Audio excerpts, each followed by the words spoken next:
देखिए, पहले तो मैं ये बता दूँ कि उनको नुकसान का अब डर ही नहीं रहा। एक है ना कि अब वो जो सोच लेता है ना कि अपना मैंने नाक काट के अपने मुँह की बेइज़्ज़ती करनी है। वो तो कफन बांध के निकल गए। नहीं, कफ़न तो नहीं, चलिए बांध के, ऐसे। हाँ? तो वो वो जॉन कफन एलिया बांध साहब का एक शेर भी है ना कि आज मैं खेलने नहीं आया हूँ, अब दिखाओ मुझसे जीत के। तो वो तो पर देखिए, पर उनका उन्होंने सोच लिया कि भई अब क्यों नहीं खेल रहे हैं? मुझे समझ नहीं आ रहा है, क्योंकि जो गुस्सा है, वो आईसीसी के खिलाफ होना चाहिए ना।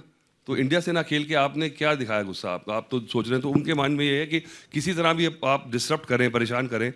तो जो एक क्लास का सबसे नालायक बच्चा ना तो खुद पढ़ रहा है, ना किसी को पढ़ने दे रहा है, तो उसे अब टाइम आ गया बाहर निकालने का। क्योंकि अब तक क्या था, जब भी हम पाकिस्तान से खेलते हैं, तब एक बड़ा बैकलैश सा होता है और एक नेसेसरी इविल के रूप में हमें एज ए क्रिकेटर्स को एक्सप्लेन करना पड़ता है कि भाई, क्योंकि मल्टी नेशन जो कप्स हैं, वहाँ पे अगर आप नहीं मना कर सकते, क्योंकि आपने भी एस्पिरेशंस है, आपने ओलंपिक्स होस्ट करना है, ये बातें समझ नहीं आती लोगों को। वही बात रेटोरिक आता है कि हमारे बॉर्डर पे सोल्जर्स मर गए, ये हो गया। तो वो भी बात सही है, पर हम खेलते हैं और क्योंकि हमें सर्वाइव करना है। पर वो क्या है, वो ऐसा सोच ही नहीं रहे, क्योंकि अब मुझे लगता है कि वो हमारा हाथ भी पक्का कर रहे हैं कि दुनिया को मजबूर कर रहे हैं कि उन्हें ऑस्ट्रेसाइज कर दिया जाए कि हमारी मुसीबत भी सॉल्व हो जाए।